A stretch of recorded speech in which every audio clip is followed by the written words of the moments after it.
بسم اللہ الرحمن الرحیم. محترم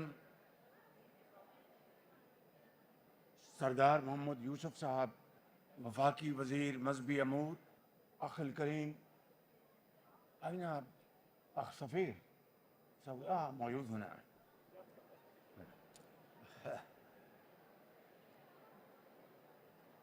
نواف الملكي، أخ الكريم، أنا أكلم شوية في اللغة العربية بعد اللغة الوطنية إن شاء الله.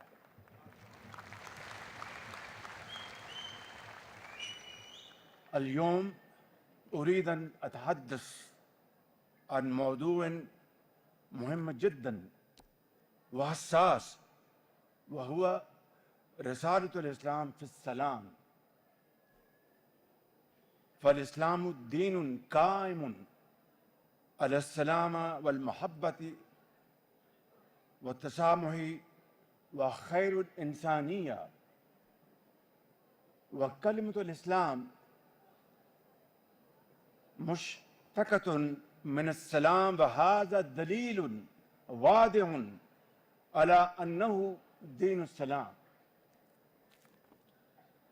وأيضا أخ الكريم وإخوان الكريم، يعلمنا القرآن الكريم مرارا السلام والصبر والعفو. وإن حياة نبينا محمد صلى الله عليه وسلم كلها مثال عملي على أن الإسلام لا ينتشر بالسيف بل بالإخلاق والتحمل والمحبة. فقد فضل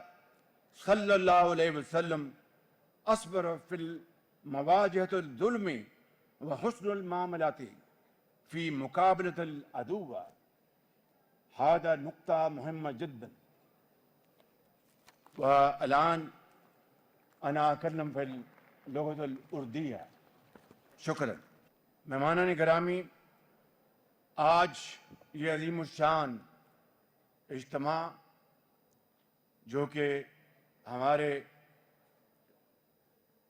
برادر ممالک کے مہمانان گرامی تشریف فرما ہیں، اور جس طرح میں نے عرض کی، علماء، مشائخ اعظام اور بڑے بڑے محدث یہاں پر تشریف فرما ہیں. میرے انتہائی قابل احترام مہمانان گرامی، چھٹی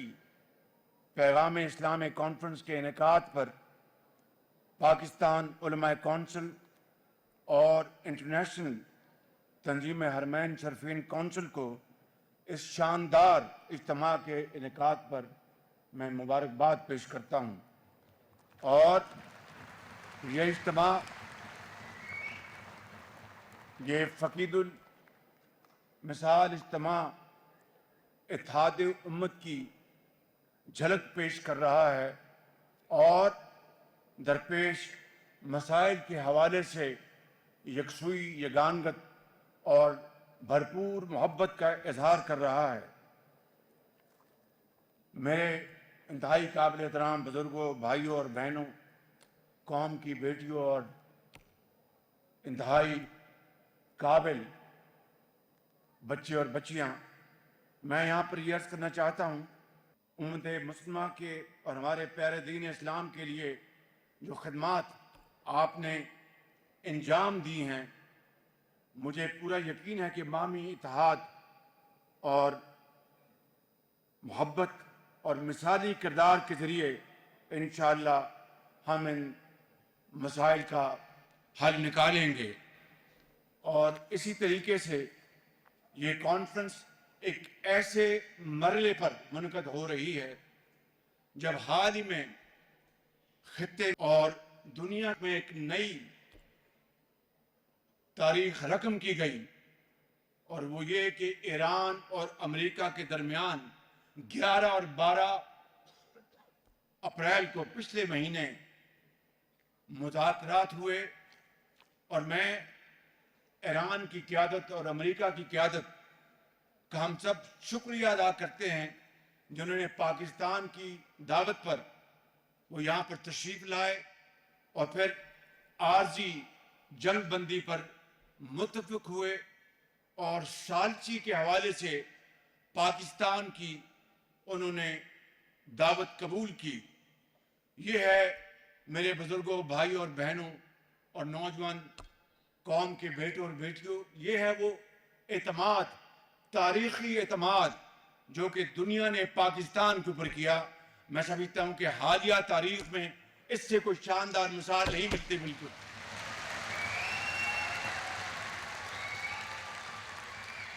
اور یہ بھی حقیقت ہے کہ 1979 کے بعد یہ پہلا موقع ہے کہ امریکی اور ایرانی قیادت آمنے سامنے یہاں پر اسلام آباد میں بیٹھی اور گفتگو کی۔ میں سمجھتا ہوں کہ یہ وہ ایک ادنا سی خدمت ہے جو پاکستان نے عالم اسلام کے لیے اور دنیا کے امن کے لیے یہ خدمت انجام دی، اور اسے نہایت تدبر، حکمت اور جوش اور ولولے اور اللہ تعالیٰ کے بے پایاں فضل و کرم کے ساتھ، پختہ عزم کے ساتھ یہ بات چیت کے دروازے کھولے۔ یہ پورا یقین ہے کہ انشاءاللہ یہ بات چیت دیر پا امن میں جلد بدلے گی اور اس خطے میں امن قائم ہوگا اور مزید جانیں ضائع نہیں ہوں گی انشاءاللہ۔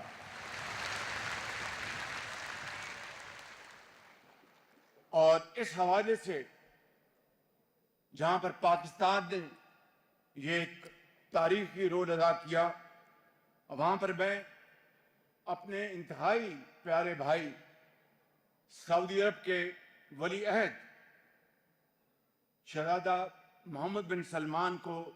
دل کی گہرائیوں سے خراج تحسین پیش کرنا چاہتا ہوں کہ جنہوں نے اس امن مذاکرات کے لیے اپنا پورا کردار ادا کیا، بھرپور رول ادا کیا انہوں نے۔ اور اسی طرح ہمارے عظیم دوست چین، برادر ملک ترکیہ اور باقی ہمارے برادر ممالک نے اس نیک کام میں بھرپور حصہ ڈالا۔ اور یہاں پر یہ بات مکمل نہیں ہوگی جب تک کہ میں یہاں پر نائب وزیر اعظم اسحاق ڈار صاحب کا ذکر نہ کروں، جنہوں نے ان مذاکرات میں نہایت شاندار انہوں نے کردار ادا کیا۔ اور اس سے بڑھ کر یہاں پر میں فیلڈ مارشل سید عاصم منیر کا خاص طور پر ذکر کرنا چاہتا ہوں، جنہوں نے فریقین کو جنگ بندی اور مذاکرات کی میز پر بٹھایا، ان کو قائل کیا، اور پھر میں اس بات کا گواہ ہوں کہ انہوں نے شبانہ روز بھرپور کوششیں کی جو کہ ابھی تک جاری ہیں، اور تاریخ انشاءاللہ ان کاوشوں کو ہمیشہ سنہری حروف میں یاد رکھے گی۔ ہم سب اللہ تعالیٰ سے دست بدعا ہیں کہ یہ کاوشیں اللہ تعالیٰ ان کاوشوں پر اپنی کمال مہربانی سے ان کو کامیاب کرے اور اس پورے خطے میں تعاون، محبت اور اخلاص کے ساتھ معاملات آگے چلیں۔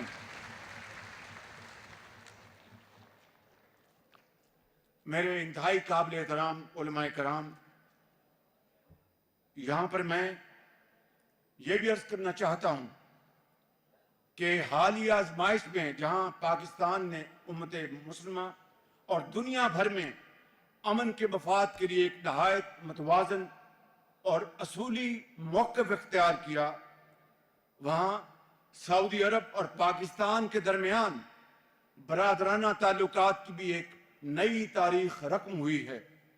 حرمین شریفین کی ارض پاک کا تحفظ، دفاع اور سلامتی ہمیں انتہائی مقدم اور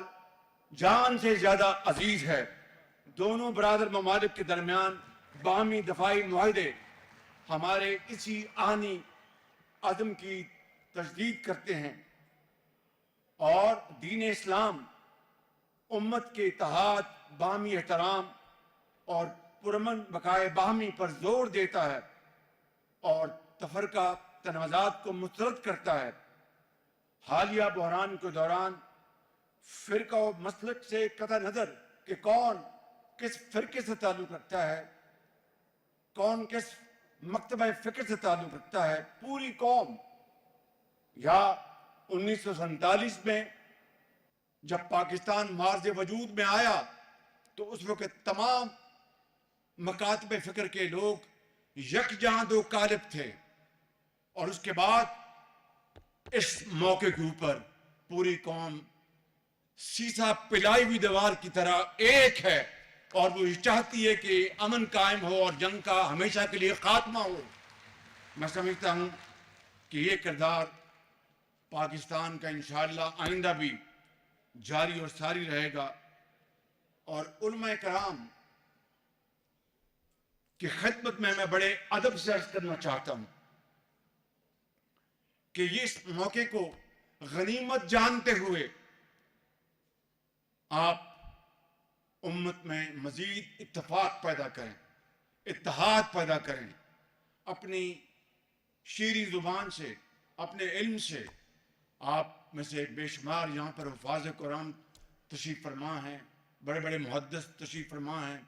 بڑے بڑے جید عالم یہاں پر موجود ہیں۔ آپ کو اللہ تعالیٰ نے یہ خاصہ عطا فرمایا ہے کہ آپ قرآن حکیم اور نبی کریم صلی اللہ علیہ وسلم کے اسوہ حسنہ کا ذکر کرتے ہوئے نہ صرف لوگوں کو ان کے دلوں میں آپ گھر کرتے ہیں، بلکہ وہ ابدی پیغام دیتے ہیں جو کہ ہمیں بار بار قرآن کریم میں اللہ تعالیٰ نے حکم دیا، فرمایا۔ تو میری آپ سے گزارش ہے کہ اس وقت جس طرح قوم اکٹھی ہے، میں کسی نظریے کی یہاں پر بات نہیں کرنا چاہتا، کسی مکتبہ فکر کی یہاں پر بات نہیں کرنا چاہتا، یہ کہنا چاہتا ہوں کہ پشاور سے لے کے کراچی تک پوری قوم یکجاں دو قالب ہے، اور وہ لوگ جو کہ امت کو تقسیم کرتے ہیں اور دہشت گردی میں ملوث ہیں، وہ مسلمان کہلوانے کے حقدار نہیں ہیں۔ اسی لیے میں سمجھتا ہوں کہ آج اس کی شدید ضرورت ہے کہ آپ اپنی اس تگدو کو، اس محنت کو، اس میں مزید اضافہ کریں۔ اور میں ختاماً یہ عرض کروں گا کہ فلسطین اور کشمیر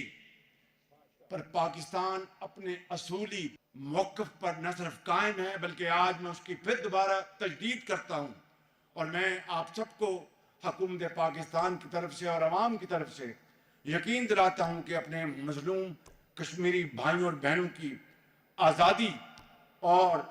ان کا قانونی حق ملنے تک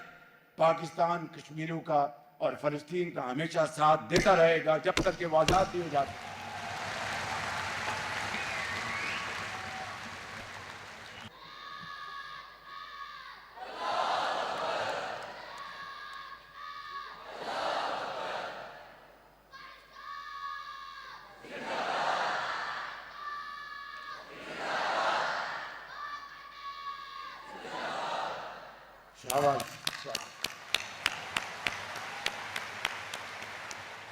ختاماً اخ الکریم، اخ سفیر، لا ننسى ابدا دولة المملكة العربية السعودية لإجابة حكومة وشعبا بقيادة خادم الحرمين الشريفين وولي العهد الأمين سمو الأمير محمد بن سلمان بن عبد العزيز آل سعود، وقوفها إلى جانب باكستان دوما وأبدا في الأزمات. نانا مسرور جدا، والله العظيم سعودية باكستان أخ الشقيق. شكرا، السلام عليكم.